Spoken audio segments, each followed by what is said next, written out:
warahmatullahi wabarakatuh. Kali ini saya berada di tempat wisata Kanggawulung, tepatnya di Desa Curug Bitung, Kecamatan Curug Bitung. Pada hari ini kita bertemu Gus Menteri terkait dengan sosialisasi prioritas penggunaan dana 2023.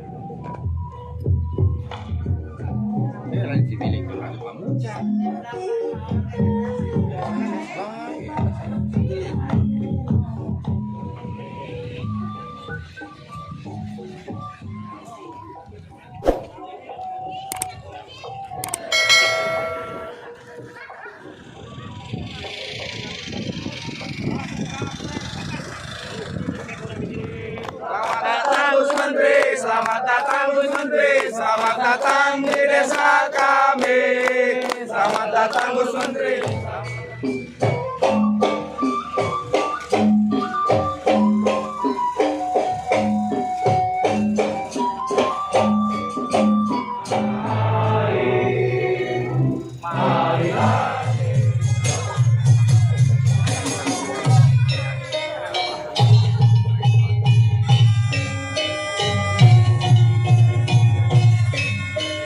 Kamis tanggal 1 bulan Desember tahun 2022, saya Menteri Desa, Pembangunan Daerah Tertinggal dan Transmigrasi dengan ini secara resmi melantik saudara-saudari dalam jabatan pimpinan tinggi Pratama di lingkungan Kementerian Desa, Pembangunan Daerah Tertinggal dan Transmigrasi.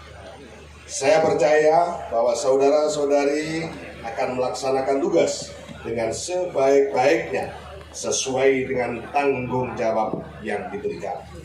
Semoga Allah Subhanahu wa Ta'ala, Tuhan yang Maha Esa, bersama kita. Klaim JKK 91. Ala Rasulillah. Allahumma salli wa sallim wa barik ala Sayyidina Muhammad wa ala alihi wa sahbihi ajma'in. La haula wa la quwata illa billahil aliyyil azim. Amma ba'du. Yang kita hormati dan kita banggakan Pak Anggoro Eko Cahyo, Direktur Utama BPJS Ketenagakerjaan. Terima kasih. Para tenaga pendamping sudah tahu kan, aman ya. Makanya kalau kerja yang maksimal akhirnya dapat 2. Dia dapat santunan BPJS Ketenagakerjaan, dia dapat syahid. Wah, ini yang susah ini. Jadi bukan hanya dapat BPJS Ketenagakerjaan, kalau ada apa-apa saya yakin karena kalian bekerja untuk kesejahteraan masyarakat, maka saya yakin kalau terjadi apa-apa jangan khawatir.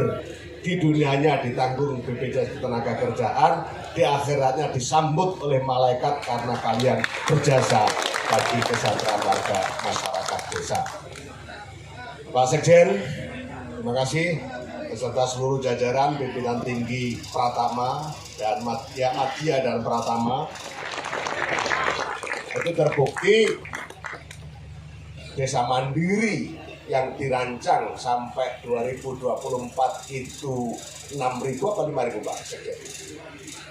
5.000 2024. Hari ini sudah 6.000. Nah, itu bukti bahwa ini bukan semata-mata karena Kementerian Desa, tapi karena kepiawaian, kemampuan, dan kerja keras dari kepala desa, sehingga target RPJMN 2024 itu 5.000. Hari ini 2022 sudah mencapai 6.000, sudah melebihi target RPJMN. Itu bukti bahwa kepala desa, pemerintah desa mampu. Maka BLT bisa ditiadakan, tapi syaratnya harus betul-betul dibuktikan bahwa desanya sudah betul-betul mencapai SDGs desa pertama. Apa? Desa tanpa kemiskinan. Nah ini makanya kita bikin kebijakan arah pembangunan desa merujuk pada SDGs global, kemudian kita lokalkan menjadi SDGs desa, itu supaya semua tahu desa kita ini sedang bergerak menuju kemana, supaya nggak semua dimaui tapi nggak jelas. Arahan Pak Presiden selalu menyampaikan kepada kita fokus, detail dan rinci. Itu selalu 3 kata itu yang tidak pernah lupa dari Pak Presiden. Fokus, detail, rinci. Itulah makanya datanya juga kita data mikro. Pemilik data yang paling valid, yang paling update itu adalah kepala desa. Kenapa? Karena mikro. Kalau hari ini masih terjadi perdebatan ketika ngomong berapa sih orang miskin di Indonesia, selalu masih debat. Paling tidak Pak Anggoro ada 5 jawaban atas satu pertanyaan. Pertanyaan sama, berapa warga miskin di Indonesia? Jawabannya 5. Kalau yang ditanya Kementerian Desa tentu beda jawabannya. Yang ditanya Kemensos beda lagi. Yang ditanya PPS beda lagi.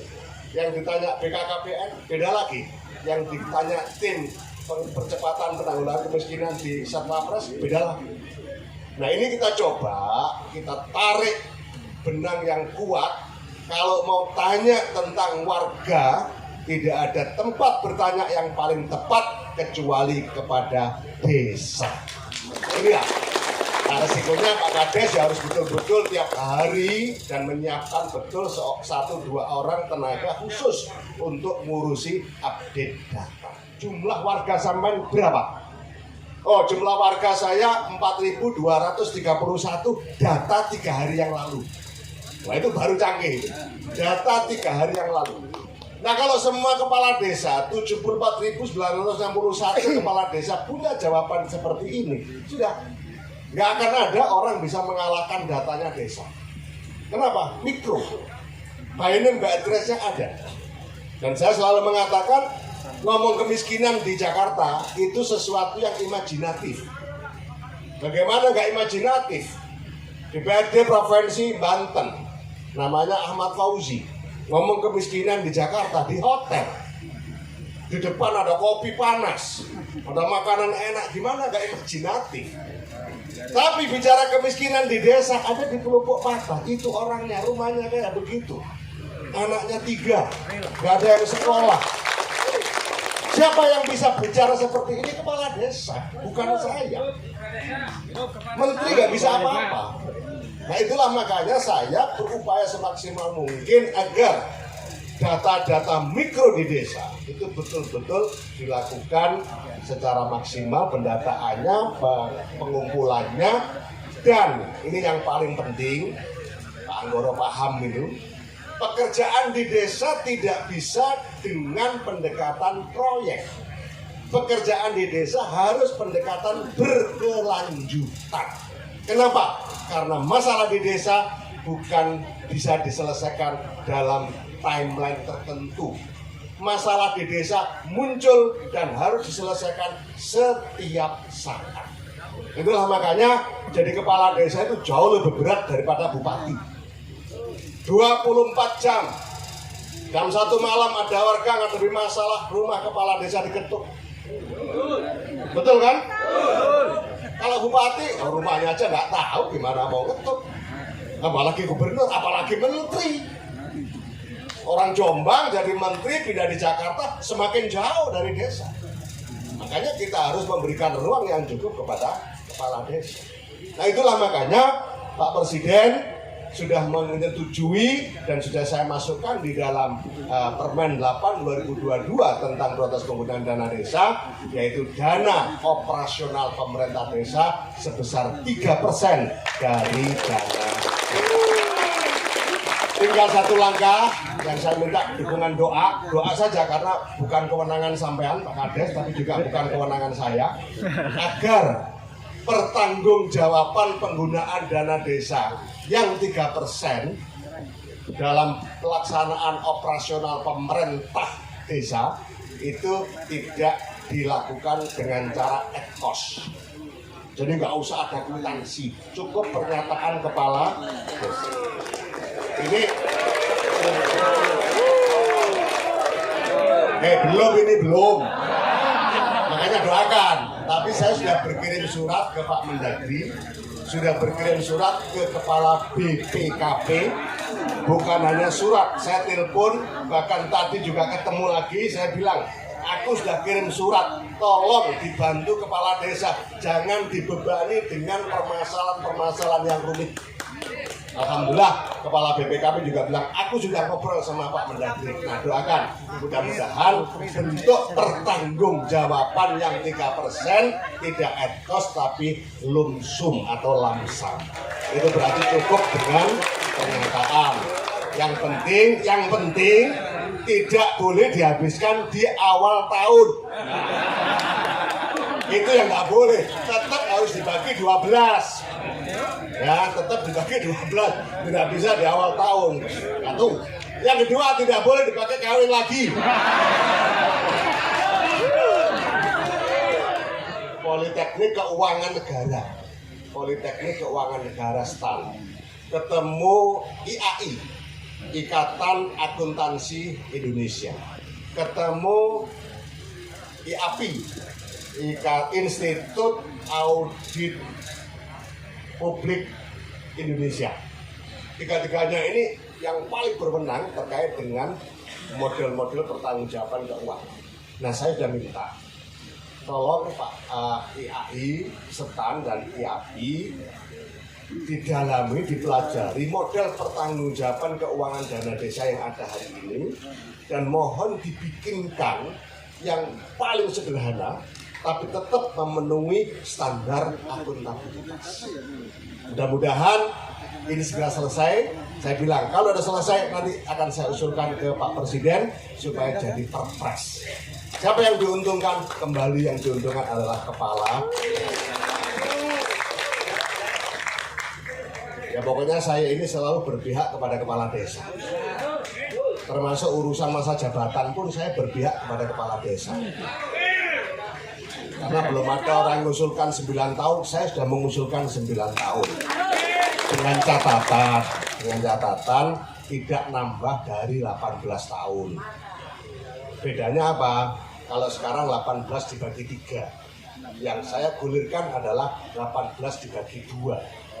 Tapi tetap sama-sama 18. Kenapa kita tidak boleh keluar 18 tahun? Supaya tidak menimbulkan kegelisahan di warga masyarakat. Sehingga penjelasannya enak. Sudah nggak ada masalah. Tetap 18 tahun. Tahanan pangan 20%. Dan ini wajar memang situasi hari ini, bukan hanya Indonesia, situasi dunia, urusan ketahanan pangan menjadi urusan yang sangat krusial. Dan yang kedua energi. Ini makanya di Permen 8 2022 itu kita masukkan 20% untuk ketahanan pangan. Kemudian BLT maksimal, jadi bukan minimal, maksimal 25%. Kemudian dana operasional pemerintah desa 3%. Berarti yang di plafon itu hanya 23% dari total dana desa yang diterima Bapak Ibu semua. Berarti 77% Bapak Ibu Kepala Desa masih punya kewenangan yang luar biasa untuk mewujudkan dan membayar hutang visi misi waktu nyalon sebagai Kepala Desa. Loh, saya tiap hari ketemu Kepala Desa jadi paham masalahnya itu apa. Ya beruntunglah yang dilantik 2021. Yang paling mengenaskan itu yang dilantik 2019. Dilantik langsung COVID, ya sudah. Itu yang paling gelisah dengan pemenuhan janji visi misi. Pak Kepala Desa, Bapak Ibu sekalian yang saya hormati, saya kira itu aja yang perlu saya sampaikan. Detailnya nanti silakan dibaca. Kalau ada pertanyaan langsung tanya ke Kementerian Desa. Kita punya tim Sapa Desa, kita punya website.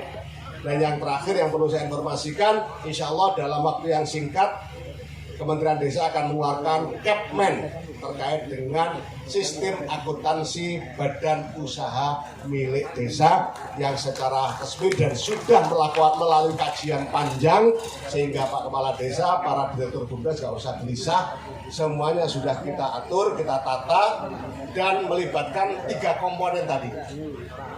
STAN selaku perguruan tinggi yang memiliki otoritas di bidang penyusunan, kemudian IAI, Ikatan Akuntansi Indonesia, dan yang tidak kalah pentingnya kita juga melibatkan IAPI, Institut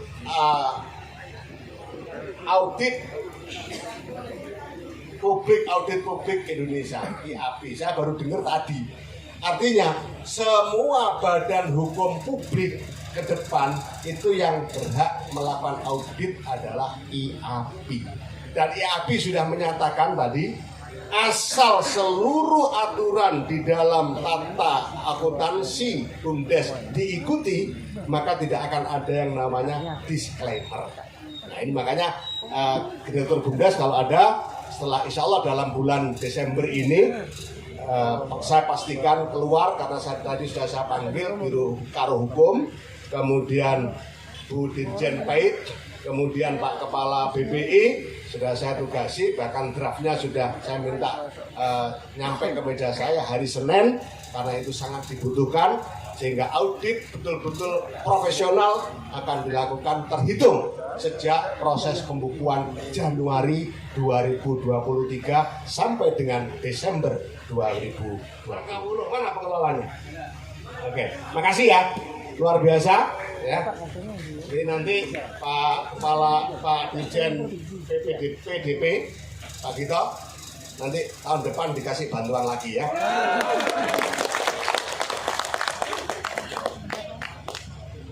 Terima kasih juga pada pemerintah Provinsi Banten, pemerintah Kabupaten Lebak, para Forkompimda beserta seluruh jajaran. Saya ucapkan terima kasih dan seluruh warga masyarakat yang hadir. Mudah-mudahan apa yang menjadi harapan kita semua untuk percepatan pembangunan dan peningkatan kesejahteraan warga masyarakat desa diberikan kemudahan dan keberhasilan oleh Allah Subhanahu wa Ta'ala. Sungguh enak saat berbuka puasa. Banyak makanannya bikin perut jadi lega. Paling enak jadi kepala desa, banyak pahalanya, insya Allah masuk surga. Terima kasih. Allahumma afiq wa mudhorik. Assalamualaikum warahmatullahi wabarakatuh.